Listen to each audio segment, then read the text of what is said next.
Hey everyone, and welcome to This Explainer. Today, we're taking a look at what is honestly one of the most complex and high-stakes jobs on the planet. Imagine somebody hands you a dense, 50-point strategic guide and tells you, here you go, this is your ultimate blueprint for overseeing the entire United Nations, right? We're talking about the role of the Undersecretary General for Internal Oversight Services, or OIOS for short. Now, this isn't just some boring bureaucratic checklist. It's literally a masterclass in institutional accountability. It dictates exactly how the UN maintains its credibility while operating in, frankly, some of the most fragile and dangerous environments on Earth. Okay, so let's dive right into this. We've got 5 main pillars to cover today: guarding the United Nations, the bedrock of independence, oversight in the digital age, culture, courage, and diversity, and finally, high-stakes global accountability. Starting things off with Section 1, guarding the United Nations, and the sheer scale of the challenge. So I want you to imagine stepping into the shoes of the newly appointed Undersecretary General. You aren't just taking on a standard corporate audit role here. No, you're inheriting a massive global machine. To really wrap your head around the gravity of this, we have to look at the scale. We are talking about billions, with a B, billions of dollars in annual resources deployed across hundreds of countries.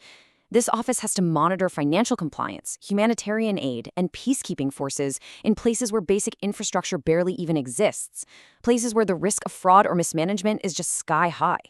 To handle a scale like that, the USGA has this really complex machinery at their disposal, which basically breaks down into 4 key functions.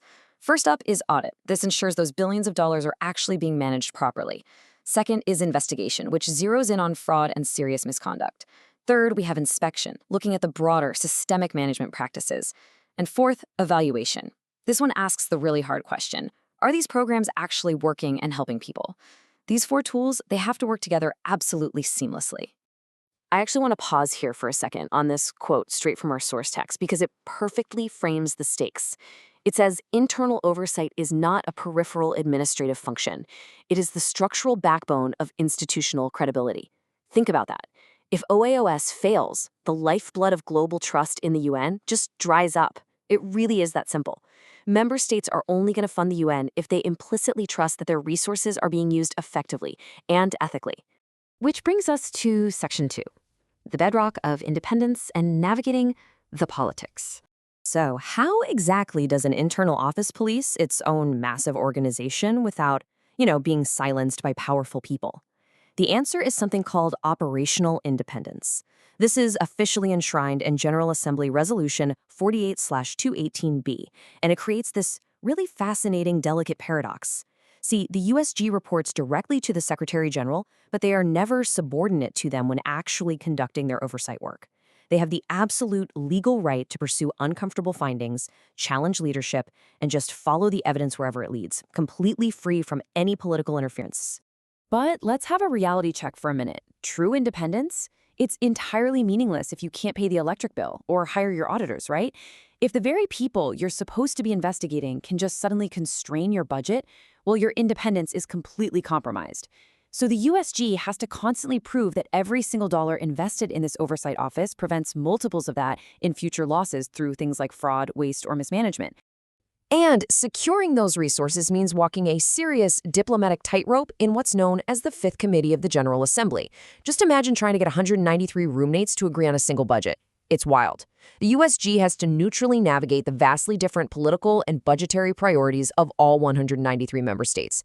They have to secure support across entirely different global political blocs, basically proving the value of oversight without ever taking sides or compromising their core mandate. Moving right along to Section 3, Oversight in the Digital Age, Building the Modern Engine. The political challenges of the UN are as old as the institution itself, but the tools required to police it, they are changing at a blistering pace. Traditional oversight used to be heavily manual. We're talking periodic, paper-heavy audits based on random sampling. And if you happen to miss a fraudulent transaction in your sample, well, it just went undetected. But next-gen oversight, that is continuous. It relies heavily on AI-driven data analytics and real-time monitoring. So instead of just asking what went wrong last year, this modern engine actually predicts where risks are going to emerge tomorrow. AI is just the ultimate force multiplier here. For example, natural language processing can scan through thousands of grant agreements in literally seconds to flag hidden contractual anomalies. Then you have machine learning algorithms. These analyze massive transaction data sets within the UN's UMOJA system to detect complex invisible fraud networks.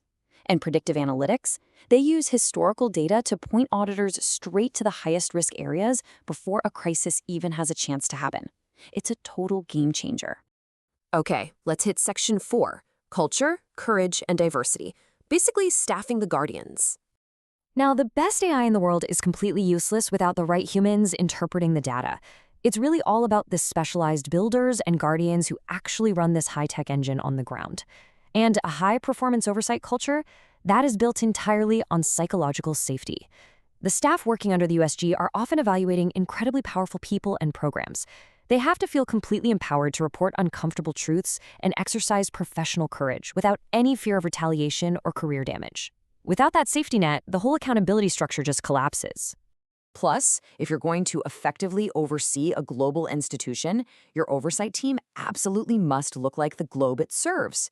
The strategic guide mandates absolute diversity and inclusion.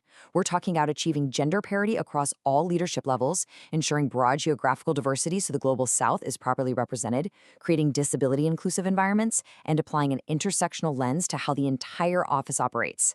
Cultural competence isn't just a nice-to-have, it's an operational necessity. And that brings us to our final pillar, Section 5, high-stakes global accountability, the battlegrounds. Everything we've talked about, the operational independence, the cutting-edge AI, the diverse culture, it all gets put to the ultimate test out in the field. These are the real battlegrounds. OIOS is out there tracking procurement irregularities in multi-billion-dollar operations. They're monitoring the incredibly vulnerable process of liquidating and transitioning massive peacekeeping missions. They are ensuring human rights compliance in counterterrorism environments. The pressure in these humanitarian and development spaces is just incredibly intense, and honestly, the risks of failure are severe. And nowhere is that pressure higher than when addressing severe misconduct, like sexual exploitation and abuse. For this, the strategic guide lays out a rigorous, multi-phase crisis response. It has to start with a victim-centered, trauma-informed approach. From there, it moves into highly precise digital forensics and evidence collection, ensuring perpetrators face real disciplinary action and referral to national legal authorities. But it doesn't just stop at punishment. It requires systemic policy reform to make absolutely sure it never happens again. Because ultimately, true accountability isn't just about catching the bad actors. It's about actively building community trust. Protecting the most vulnerable people in these conflict zones requires ironclad whistleblower protections and community-based reporting mechanisms. It means creating safe, truly accessible avenues for those without power to speak up and know they'll be heard by this massive global institution. Which leaves us with this final, vital thought to consider today. As the UN navigates mounting fiscal pressures and a really complex geopolitical landscape, and as its oversight technology rapidly evolves, how will this architecture of accountability ultimately shape the future of global trust? Because at the end of the day, an independent, fearless, and technologically advanced oversight body isn't just protecting the United Nations budget, it's protecting the very foundation of international cooperation. Thank you so much for joining me on this explainer, and keep questioning how the systems around us are built to stay accountable.